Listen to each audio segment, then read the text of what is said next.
a los que vamos quedando, que es un día y bueno de Cabo. Mi nombre es Enrique Sánchez, soy ingeniero de montes y nosotros llevamos 8 años hablando con Meristec. Voy a dividir la presentación en dos partes, donde la primera vamos a ver lo que es el laboratorio en sí y después una segunda parte donde vamos a ver las plantaciones que ya están puestas en campo, que creo que puede ser lo más curioso para ir viendo, ¿no? Los casos reales. Bueno, pues Meriste es un laboratorio de biotecnología que ha sido el primero que empezó a trabajar con el injerto de la encina y con la multipreparación de alcanoquia in vitro. Lleva ya varios años trabajando y la intención con la que se hizo, pues por supuesto, era acometer ese problema que había con el decaimiento de encina y la productividad de las dehesas, ¿no? Hay por ahí un estudio que dice que el 80% de la producción de bellota en la dehesa la da el 20% de la encina. Es por ello que es de vital importancia el tener un arbolado de calidad en el campo para que pueda ser aprovechado por los animales. ¿Qué es lo que se busca al tener una regeneración de la dehesa? Pues evidentemente que todas las plantas que se pongan en campo tengan una buena supervivencia, que se adapte, que la bellota que se produzca sea de calidad y una producción precoz, ¿no? Que entre en producción de forma rápida y que esto permita al propietario pues, tener una cuenta de explotación real de lo que tiene en su finca, en su casa. ¿Nosotros qué es lo que le proporcionamos a Meristec? Nosotros hacemos todo el trabajo de campo, desde la selección de los individuos, que después testaremos a ver si se dejan injertar o no se dejan injertar, que es lo más complicado. Y para eso las madres que vamos eligiendo en campo lo basamos en varios parámetros, ¿no? Que son la precocidad, que sea una planta femenina, que empieza a dar bellotas de forma rápida, que la bellota sea dulce, evidentemente, que genéticamente la encina sea compatible con el injerto, que ahí está todo el cuello de botella, o sea, todas las encinas no se dejan injertar, y habría que ver en qué momento, en qué ventana de injertabilidad y qué individuo uno a uno se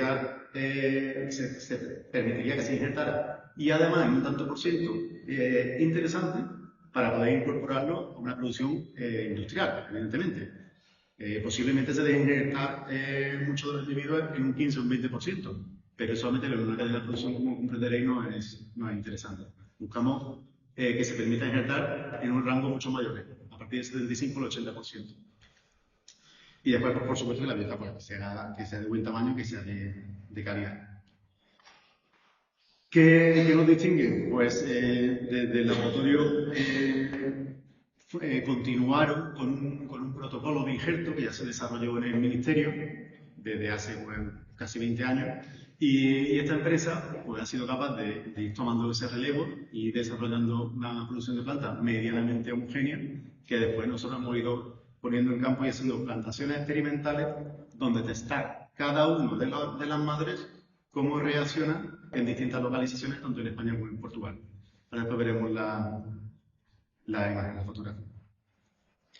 Entonces, ¿qué se pretende? Pues tenemos una problemática interesante con el tema de la densificación de dehesa, por un lado, pero después esto desde el Ministerio se ideó precisamente para hacer plantaciones intensivas o superintensivas de un fruto seco de muchísima calidad, que es la bellota. Entonces, adaptando esos modelos, hay fincas o hay zonas donde puede haber una pequeña parcela que tenga un uso agrícola, donde podamos jugar con fertilización y con un apoyo de agua y poder sacar unas producciones de bellota espectaculares comparadas con la dehesa en tradicional. Evidentemente, una de las frases que siempre comento en las ponencias, que en la época de los romanos teníamos variedades de olivo. En el siglo XXI se cree que hay varias variedades de encina, pero realmente la dehesa, cada encina, o sea, a nivel de individuo, cada una, prácticamente cada una, es diferente a la que está al lado y diferente a la que tiene el compañero en la finca siguiente. Entonces, hasta aquí el laboratorio y ahora os voy a enseñar algunas imágenes para que esto que suena a música celestial se vea en la realidad.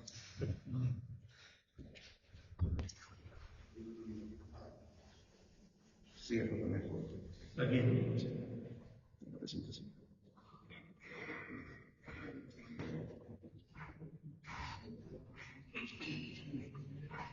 Todo es, y lo que vamos a ir, bueno, voy a ir acelerando.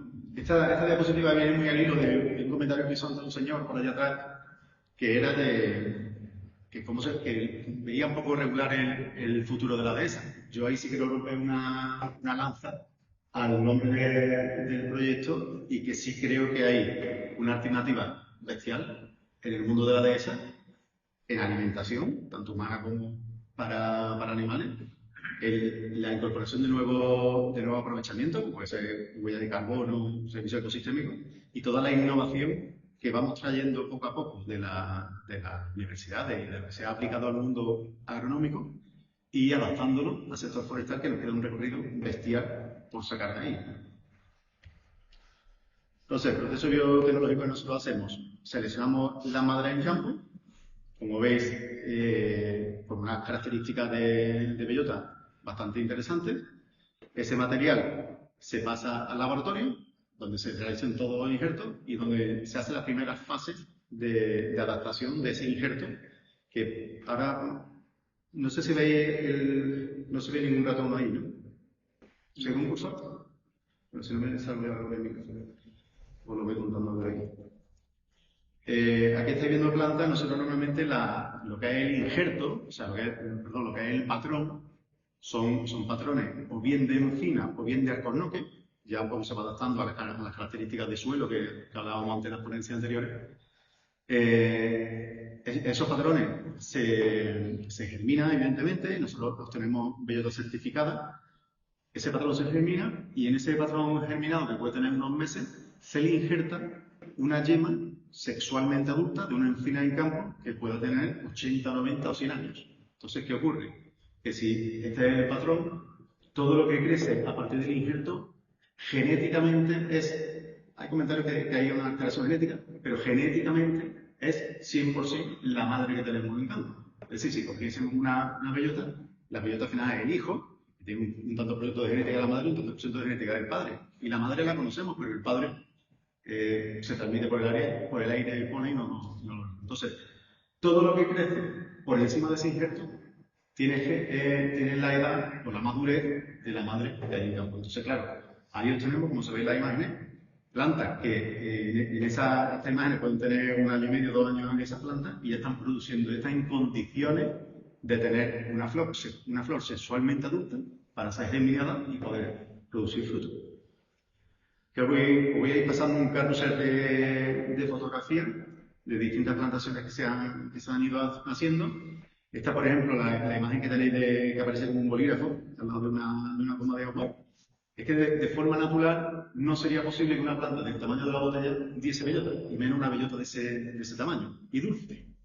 Entonces, es aplicar la innovación que se ha ido haciendo en fruticultura, aplicarla al sector forestal. Ya tenéis más imágenes. Ahora hay también plantaciones que tenemos aquí en Extremadura, tanto en Badajoz como en Cáceres. También algunas de las aplicaciones que se hacen con alcornoque. Ahí, si veis, no sé dónde está la imagen de mi mano, no sé dónde está, pero si veis la segunda imagen, empezando por la derecha, ahí se aprecia perfectamente cómo está el injerto de la encina sobre un patrón de alcornoque. Es decir, se detecta ya un poco el barniz y cómo todo lo que crece por arriba es encina. Eso no sirve. En esta siguiente diapositiva va a ser incluso un poquito más claro. Eso no provoca que el crecimiento, o sea, la vigorosidad que le da a la encina el patrón de alcornoque es bestial comparado con la encina sobre encina, ¿vale? Pero claro, tenemos la limitación de adaptarla a cada suelo donde se pueda desarrollar. Aquí hay más imágenes en Castilla-La Mancha, de cuando yo tenía menos aspecto. Ya ahí se ve ya las plantas que podrían tener en ese momento en campo, podrían tener 3 años y poco en campo. Aquí hay algunas más. algunas plantaciones experimentales que se hizo con el Ministerio. Aquí lo que se intentaba de experimentar era la capacidad de manejo agrícola del cultivo para después poder aplicarlo en terrenos particulares. Aquí otra foto de la Sierra de Huelva, que es una imagen que ya salía antes. Y aquí ya nos vamos metiendo en la zona extrema. Las cornocas, estas son plantaciones intensivas, que muchos de vosotros conoceréis a propietarios.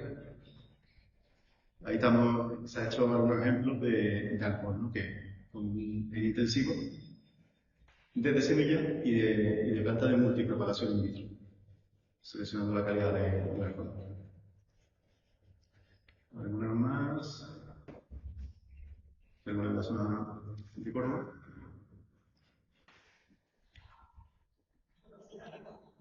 Y lo mismo, ¿no? Más o menos ese tipo de planta, cuando se hizo la fotografía, pues puede tener en torno a eso, 2 años, 2 años y medio, 3 años aproximadamente.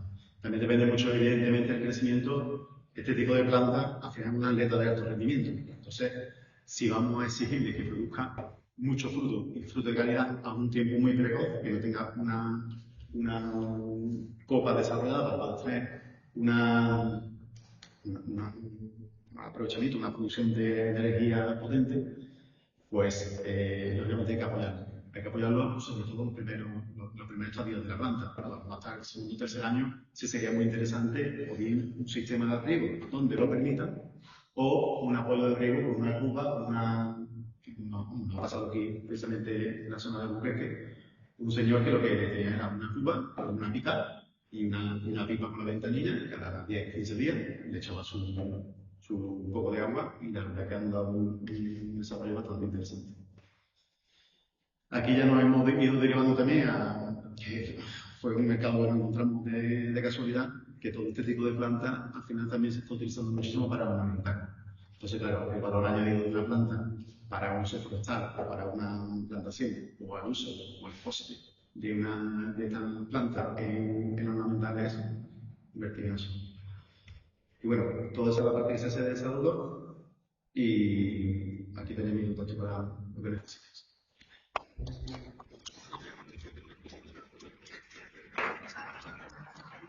¿Les parece al menos un breve turno de preguntas tanto para Raúl como para Enrique? ¿Qué te parece?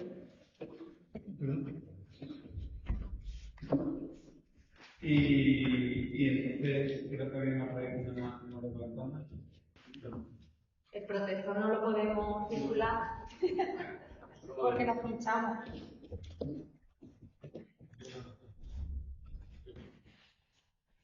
Muy bueno. Mira, verás, vamos a ver. Yo que estuve hace años, estuve en el tema de encina, en la extracción de las ondas chatas. Sí, se puede hacer con un pelín más. Sí, vamos a ver. Y yo te quería preguntar, ¿habéis conseguido infiltrar la encina? Nosotros que intentamos de toda la película que se todo el procedimiento de manera de intentar encina en la finca de agua, la finca Valdesequera. Sí. Intentamos de manera. Luego otra cosa que quería preguntar, lo que influye en la velocidad de la encina es el proteger el patrón. La selección del patrón. Lo que le da la precocidad a la encina, la pregunta de teléfono no la he escuchado bien, que si hemos conseguido injertar sobre encina establecida. Sí, sobre encina, claro. Nosotros no lo hemos hecho. Hay otras empresas que son conocidas, hemos aprendido también en el ministerio, con el señor que tiene el know-how de esto, y ellos, por ejemplo, sí hacen injertos en encina, sí lo han conseguido y de luego. Lo que pasa es que es verdad que al final está muy limitado. Van a poder injertar una rama, pero no va a poder injertar la planta entera. Sería un corte transversal que sería bastante. No, hay varias encinas, varias injertas, no más de 200. No había forma. No sabía una buena técnica, tanta técnica nada. Otra cosa que quería preguntar, una de las cosas que hicimos, fruto de investigación que hicimos allí, fue una investigación extremadura de las variedades de calidad de encina. Todo como 8 días, 15 variedades de encina. Y lo que parece ser en Portugal, por tradición con lo que está diciendo, que el monte debería ser multivalente. Y porque vamos, hicimos como 20 tantas parcelas y entonces busqué una de ellas fue busqué grande. Y si veíamos que las encinas monoparitales eran mucho plátanos que tenían una nariz incrustada y el mejor monte era el que estaba en multivarietal. Y me parece ser que tanto desde hace 3 años me he descubierto otro sistema, ¿no? Sí, sí. La marcha concretamente la finca mía, que es muy poco, que es muy monovarietal. Nosotros, vamos, esa pregunta nos la han hecho varias veces y es que siempre va a ser multivarietal. Pero no multivarietal, es que exponencialmente varietal. Porque como he comentado antes, nosotros ponemos una madre, que la genética de la madre, se puede coger en encima, pero se pone en los pedroches. Y además se pone la madre. Pero el polen va a estar, la flor va a estar germinada por polen de todos los machos que hay en la zona. O sea que realmente la multivarietal va a ser exponencialmente más que una planta que está establecida que no se mueve. O sea, ahí hay un tema de discusión bastante. Es cuestión de ver la perspectiva. Y de todas formas también algo que hemos encontrado muchas veces, este tipo de plantaciones, sobre todo ahora mismo en fases experimentales, por supuesto se están poniendo en zonas de la finca que son afables, que tengan agua, que tengan unas condiciones totalmente distintas a lo que puede ser una densificación de esa, que también lo hay. Que hay clientes que lo han puesto y hemos hecho una experimentación con plantas o en marco de 12x12 o rellenan un hueco. Pero claro, volvemos a lo de antes. El mantenimiento de esa planta tiene que ser mucho más dedicado que el mantenimiento de una planta con una semilla que se deja y con un barato con un proyecto. Pero ahí, y eso también vamos a lo que comentaba antes desde el Frigitec, por el tema de la gestión de las praderas, es que si queremos tener una de esas de calidad, hay que aprender a gestionar. Perdón, no aprender a gestionar, que ya sabéis gestionar, pero a ir aplicando nuevas tecnologías y ir conociendo nuevas tendencias que se pueden desarrollar y, por supuesto, dedicarle recursos y tiempo para que eso se desarrolle. Eso me decía, no hay nada. Nada. No.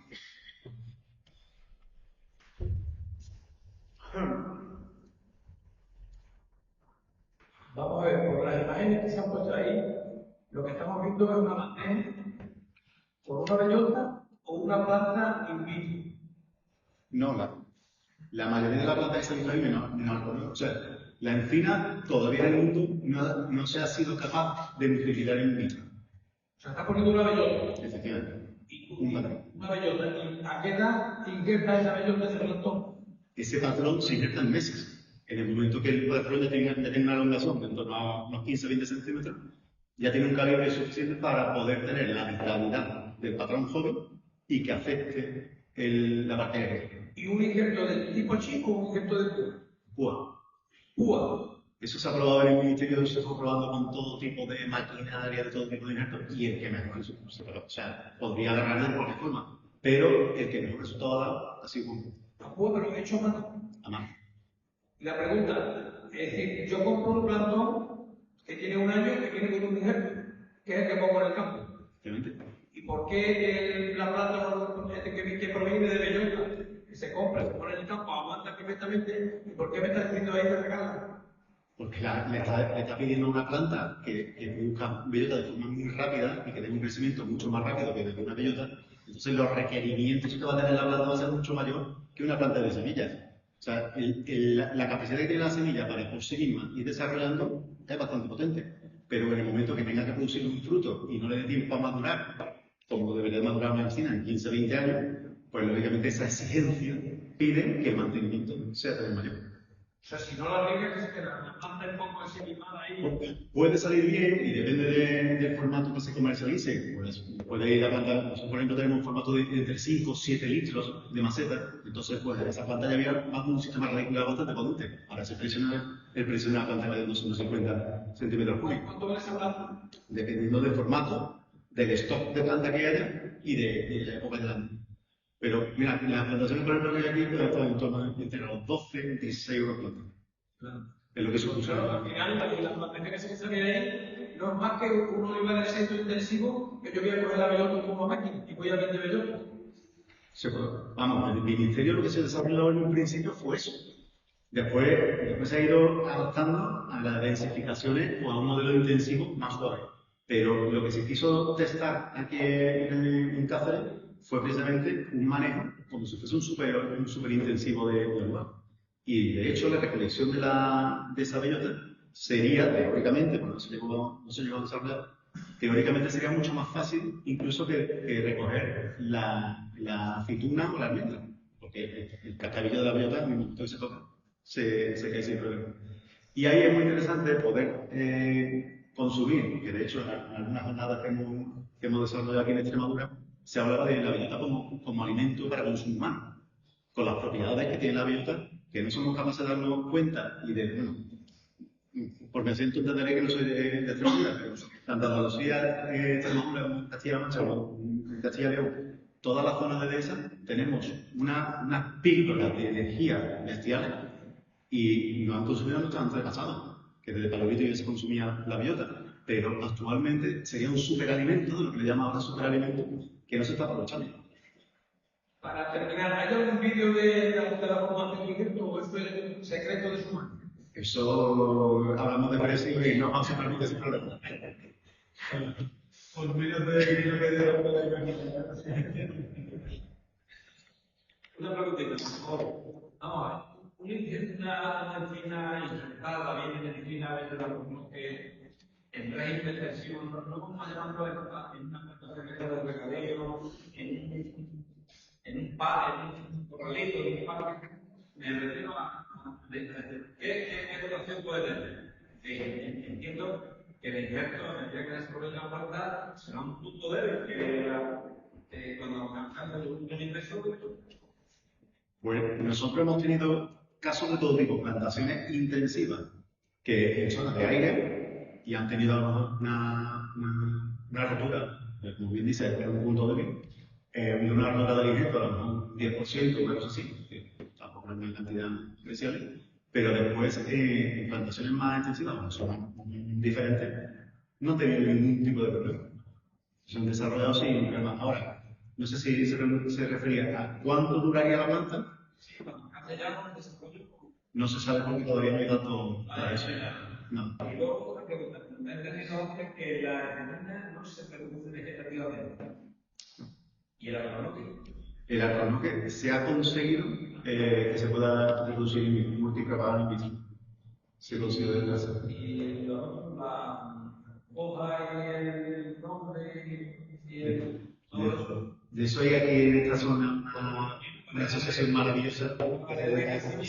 Que daría lugar a poder tener una montaña de 4 o 5 meses y si se trabajara el tema. Sí, lo ideal sería tener todas las especies y esa especie puede tener un número de individuos suficiente en la dehesa como para que fuese. Cada uno tiene su energía. Bueno, puede haber zonas donde puedan compatibilizar, si no las 3 o las 4, que sean las 2. Efectivamente. Eso es el tema, si alguien está en el mundo de la investigación, que podría ser interesante de cada turno. Ahí hay que desarrollar. Bueno, nada más, gracias. Muy bien, pues si no hay ninguna cuestión más, la comida está en el mismo sitio que el desayuno. No sé si Dora quiere pasar la encuesta o ya pasado. Pues agradeceros la presencia, que con el calor ha sido intenso y muchísimas gracias a los ponentes y también a todos los asistentes. Nada, muchas gracias.